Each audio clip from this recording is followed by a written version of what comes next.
Welcome to the channel, guys. I'm Eric. I have a Cub Cadet 26-inch 2X two-stage snowblower. I am going to change the spark plug today. This is just a typical maintenance item. This is something you should probably do every couple of years. Spark plug is only a few bucks. It'll take you only a few minutes of your time. And again, it should make your machine last that much longer. Let's take a look. All right, folks, so here's everything that we're going to need for this job. On the top left, we have an NGK spark plug along with a gap tool to check the gap of the plug, a socket along with a 13/16 spark plug socket, a short extension, some paper towels to keep clean, some disposable gloves to keep your hands in good shape, and some anti-seize for the spark plug. All right, guys, let's take a look. This won't take long at all. So coming in from the left side of the machine, the spark plug is going to be right here. The dead giveaway is the wire here.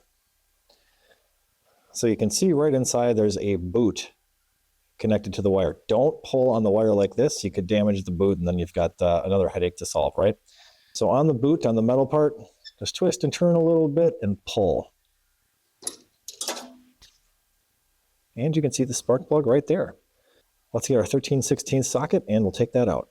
So if all you have is a regular 13/16 socket, that's okay. That should work fine too for this job. The only difference is that there's a rubber gasket inside to help pull the plug out once it's loose. All right, let's get her out of there. Make sure you're on nice and tight. And if you put anti-seize on the spark plug last time, this should come out nice and easy, just like this one is. Once it's a little loose, you can just use your fingers to remove it the rest of the way.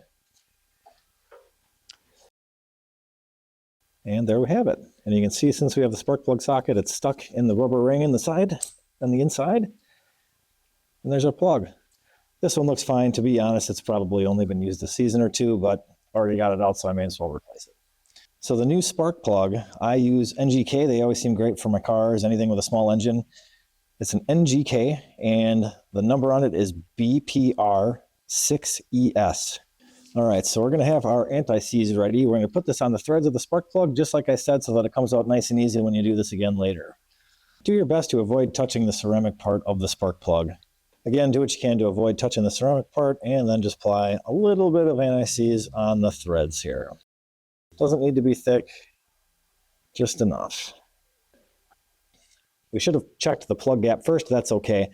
So just take your gap tool and put it in the gap. And for this, we need to be at about 0.030, and this one was out of the box.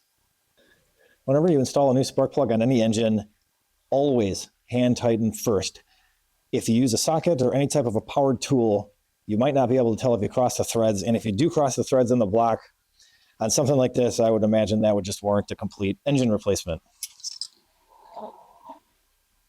So be careful, get it in the threads, start slow. Again, it should go in with just your fingers.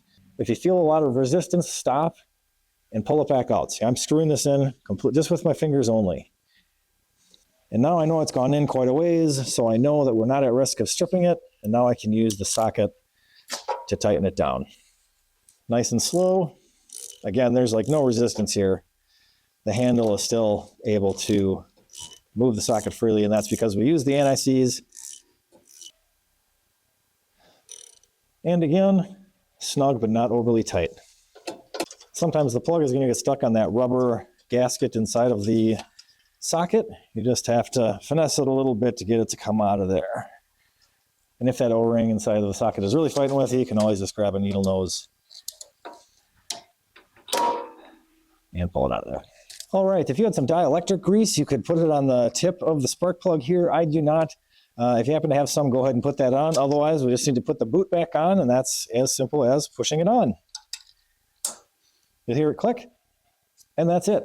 Well, that's all there is to it, to changing the spark plug. Again, you should probably do this every few years. Let's start it up, make sure we're in good shape.